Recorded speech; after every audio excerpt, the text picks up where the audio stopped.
On the afternoon of Saturday, the 11th of October, I received a call from the Ministry of Finance telling us that they would want our help in formulating a law that would address the systemic financial crisis.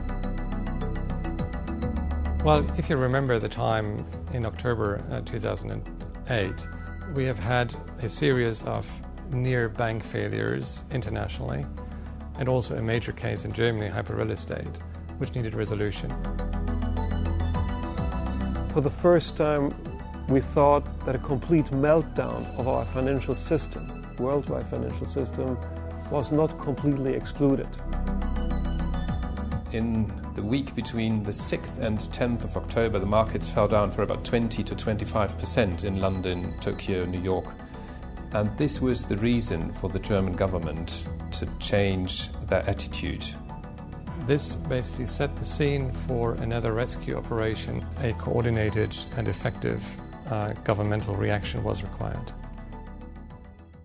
It was somewhat frightening, of course, because there was just, about 36 hours. It wasn't really 48 hours. It was until Sunday evening we had to react, and we had to complete our work, because Chancellor Merkel intended to announce the act on Monday morning. We started working on in the afternoon of Saturday, the 11th of October, at around, let's say, 4 or 5 o'clock in the afternoon. And it started with a telephone conference, I think, at 6, and the next telephone conference at about 8 o'clock. Nobody could have solved this problem alone. So it was necessary that the team of Gunnar, Andreas, and myself worked seamlessly together. Gunnar was the banking lawyer, so he was doing the financial implications. Benedict in Berlin was doing the regulatory stuff, and I was doing the corporate stuff. How can I get, as the state, into a bank? What do I need to do that they can issue capital in a very unorthodox way? I probably did some more fundamental research in the background. I had to do research on constitutional aspects, while Benedict and the other partners were more involved in the direct contact with the Federal Ministry of Finance. The normal timing for a capital increase, where you call a shareholders meeting, where shareholders can question a capital increase, where they can take legal action that the capital increase is not registered in the commercial register and thereby becomes effective. All that the government couldn't afford.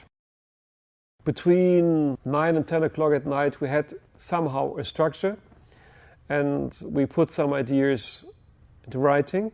We called each other every 1 hour or two and had further calls with the Ministry of Finance with the goal of delivering something further developed on paper. And I believe in the end it was about 5 o'clock in the morning that the draft of our work, the first draft of our work, was sent to the ministry in Berlin.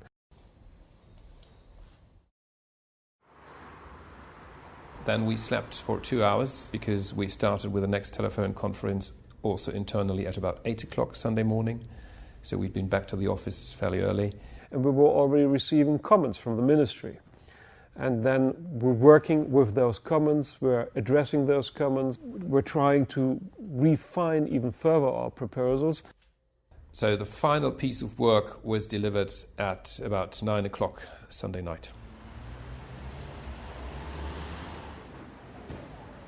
I woke up Monday morning, front page of the newspaper, Die Rettung, which is the rescue, half page of the newspaper. So that was a wonderful feeling, I must confess. When the legislation came into force, everybody was happy. Every newspaper wrote about it, about the rescue package. And so it felt a little bit like a historic moment. We had found a way that shareholder meetings of banks could be called with much less notice than normal. We found a way that whatever the general meeting was resolving, that could not be easily voided by outside shareholders by basically starting court proceedings.